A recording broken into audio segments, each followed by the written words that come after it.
Hello बच्चों, कैसे हैं आप सभी। उम्मीद करती हूँ कि आप सभी बहुत अच्छे से होंगे। कक्षा की शुरुआत करते हैं। आज का अध्याय है हमारा ईमानदारी का परिचय। ये एक एकांकी है। अध्ययन से पूर्व बच्चा कहता है, क्या तुम बता सकती हो ईमानदारी क्या है।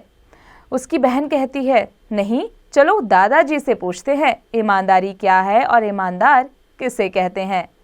दादाजी कहते हैं, ईमानदारी व्यक्तित्व का सर्वश्रेष्ठ गुण है और जो व्यक्ति इस गुण को अपनाता है उसे ईमानदार कहते हैं।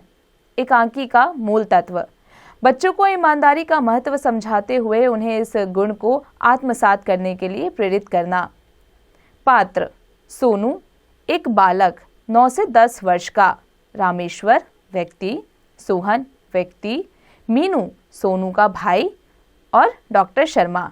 पहला दृश्य: सोनू बाजार में ठेले पर सब्जियां रख उन्हें बेचने का प्रयत्न कर रहा है। प्रयत्न यानी कोशिश। सोनू: सब्जी ले लो, हरी ताजी सब्जी ले लो। इतने में सोनू को रामेश्वर दिखाई देते हैं। सोनू: ले लो साहब, सब्जी ले लो, हरी ताजी सब्जी ले लो। रामेश्वर: नहीं भाई, कुछ नहीं चाहिए। सोनू रुआंसा सा होकर यानी रोने का भाव लेकर, साहब सुबह से अब तक कुछ नहीं बिका, कुछ तो ले लीजिए। रामेश्वर जेब से पैसे निकालकर, तुम तो अच्छा चलो, ये पैसे लो और जाओ। सोनू एकदम से, नहीं साहब नहीं, मैं पैसे नहीं लूँगा, यह तो भीख है और मैं भीख नहीं लेता। आप पहले सब्जी खरीदे फिर पैसे दे। रामेश्वर: भाई मुझे सब्जी की फ़िलहाल तो ज़रूरत नहीं है और मेरे पास खुले पैसे भी नहीं है जो सब्जी खरीद लूं। सोनू: खुले पैसे की चिंता आप मत कीजिए, आप बस सब्जी खरीदे, बाकी काम मेरा है। सोनू खुले पैसों के लिए जाता है। कुछ समय बीतने पर रामेश्वर उत्सुक यानी कि उत्साहित जिज्ञासु होकर बाजार की ओर देखते हैं। तभी उनका एक परिचित यानी जानकार सोहन उन्हें देखकर ठहर जाता है। सोहन: अरे भाई रामेश्वर, तुम तो ईद का चांद ही हो गए, यहाँ क्या लेने चले आए। रामेश्वर: भाई एक लड़का सुबह से सब्जी का ठेला लिए खड़ा है मगर कुछ बिका नहीं, तो वह मुझे बोला सब्जी खरीद लो। मैंने तो उसे समझाया कि मेरे पास खुले पैसे नहीं हैं, पर वो माना ही नहीं और पैसे खुले करवाने गया है। मुझे यहाँ खड़ा रहने को बोल कर गया है। 10 मिनट हो गए, पता नहीं कहाँ चला गया, अब तक नहीं आया।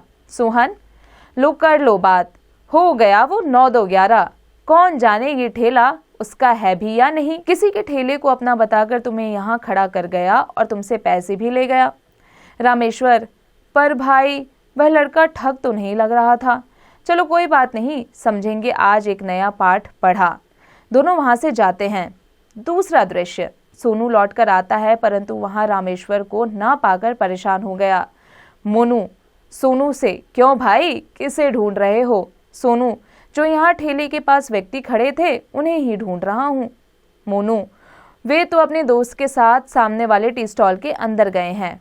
सोनू टी स्टॉल के अंदर जाता है। रामेश्वर: अरे कहाँ गायब हो गए थे, मैंने तो सोचा मेरे पैसे डूब गए। सोनू: साहब मैं गरीब जरूर हूँ मगर बेईमान नहीं।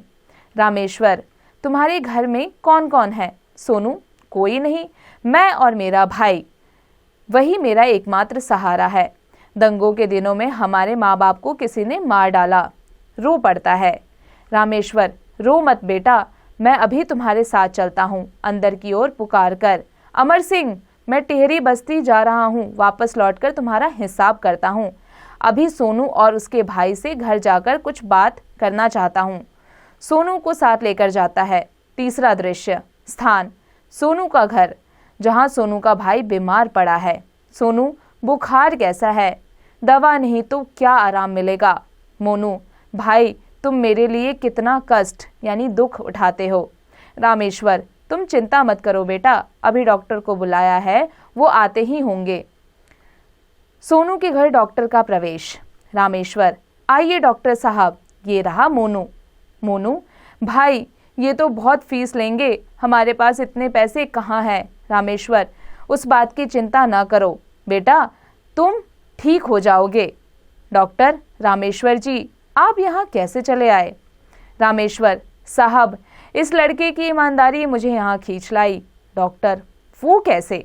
रामेश्वर, वो एक लंबा किस्सा यानी कहानी है, लौटते समय सुनाऊंगा। फिलहाल तुम हमारे सोनू को जल्द ठीक कर दो। सोनू, साहब बहुत शुक्रिया, आप ना होते तो ना आज कुछ बिक्री होती ना मेरे भाई की दवाई। आप सच में एक नेक इंसान हैं। बच्चों, अब आ जाते हैं इसके उच्चारण पर। उच्चारण करें। गिड़गिड़ाकर, टी स्टॉल, अलविदा, ईमानदारी, बेईमान, शुक्रिया। बच्चों, अब आ जाते हैं अभ्यास कार्य पर। इसका अभ्यास कार्य आप स्वयं कीजिएगा।